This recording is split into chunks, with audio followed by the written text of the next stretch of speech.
The black community is in pain. Why you think we got so many shooters? Niggas are not happy. What do you think about the mayor? You heard what the mayor said? What's that? He said that, like the other day, because the rape happened, Right. in Flushing, in my neighborhood. There's too many of them. Which one? Right, at the park where some Spanish kid pulled out a knife and tied up the two kids, right?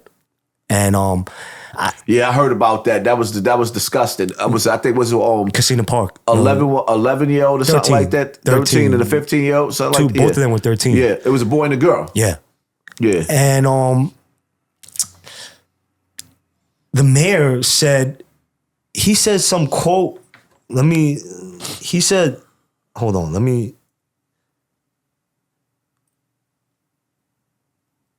mayor said, we should drink like green smoothie or something like that. You didn't get that? What the hell I got to do with the case? I don't know, but that's what he said. He's like, yo, I don't even know how to respond to that because I don't even know what do you think about it. What Do you think he's like helping? I think the mayor's a clown. I don't like him. I don't like what he stands for. I think he's a clown. I can't stand the way that these politicians is becoming groupies for these rappers.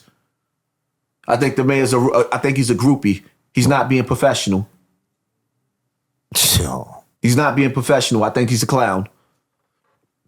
The rappers could get in contact with him, but you got brothers like Danny Barbara, right? A dude that busts his ass for the black community, and the mayor told this man to lose his number.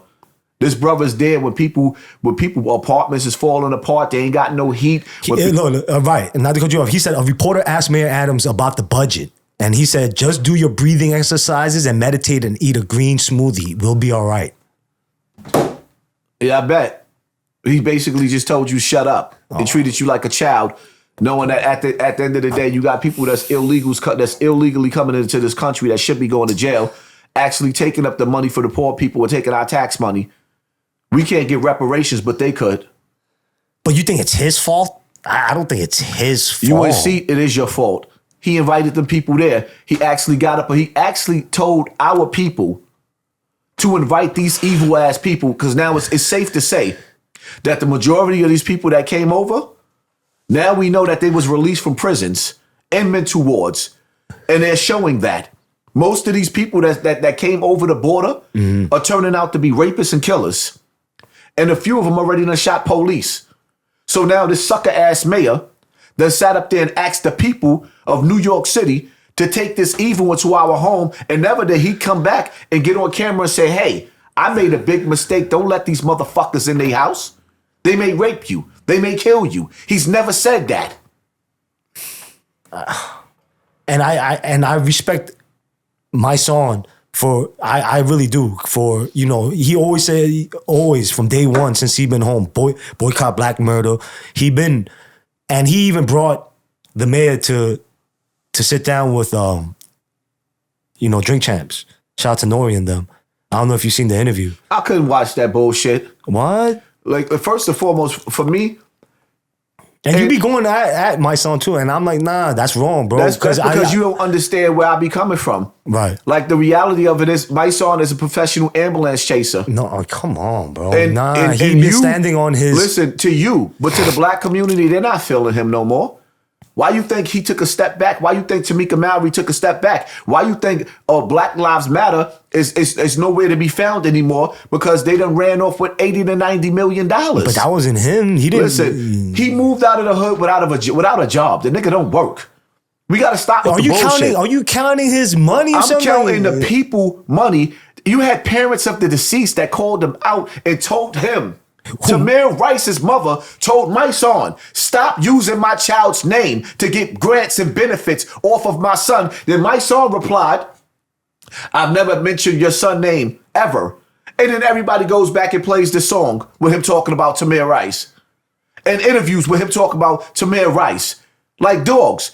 Anytime you got the parents of the deceased calling you a con artist, you got a problem, my nigga. You have a problem.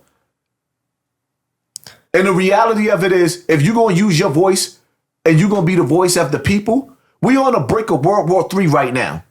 You don't hear them niggas saying nothing. You elected, y'all helped to elect a president. Y'all helped to put a president in office that destroyed this country. Biden? Yes, turned this country to shit. So you will vote for Trump? Of course, absolutely. Wow. Absolutely. Wow.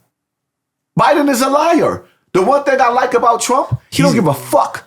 He tell you, listen, I don't care if a nigga's racist. Yeah, at least he tells you. I respect a person that's going to speak the truth. On top of the fact that Biden is weak. Yeah, but then but you talk about all this Illuminati thing, right? He came to the Bronx and got Chef G and Sleepy Hollow. He came to the Bronx and got Chef G and Sleepy Hollow because he know that the FBI and the deep state destroyed the black community so bad that's our new leaders now. These ignorant ass rappers. That's why when you look at the White House, you see Biden with who? Fat Joe. You see the mayor with who? Fat Joe. And my question is, when have in the history of being black and being coming from the struggle, have you seen a district attorney turn vice president start hanging out with an ex-drug dealer who still got drug kingpins around him? No, he don't. Bro. Listen, he just said that he was lying. Listen. Fat Joe said that he was lying in 95% of his raps. Listen. It's entertainment. One thing about me, yes, I'm not here for the lies and playing fucking mind games. Everybody in the streets know who's who and what's what. In the FBI, the FBI knows who's who and what's what. Before you even go around anybody that's in the White House, the Secret Service already investigated you. They know exactly who you are. So I'm not going to sit up here. So he's clean. Stop playing with me, my nigga. He's not clean. The niggas around him is not clean. The streets know this. I'm not going to sit up here and sugarcoat that shit because the reality of it is, if black people going to move forward, we got to know that in the past, these politicians would have never sat down with a nigga like Fat Joe. They would have never sat down with these rappers. They would have never sat down with Chef G. Chef G right now is facing his life in jail for murders. Allegedly. Listen, he's facing, I didn't say he was guilty. I said he's facing life in jail for murders. When have you seen politicians start sitting down with the corrupt side of the black community instead of real leaders? There is people out there that's doing community work for the black community. Like I said again, Danny Barber. This is a dude that I know that's out there that's actually running neighborhoods and doing everything that he could for the community. You don't see the mayor sitting down with him. You see him sitting down with rappers. They do got a lot of influence in the streets, though. Don't nobody give a fuck about a nigga's influence in the street when you use your murder, your music for murder, death, kill, and to glorify the streets and selling drugs. Don't nobody care about that. Why would you put a rapper in a position of somebody that's political? You are in violation. Stick to rapping. Stick to performing on the stage.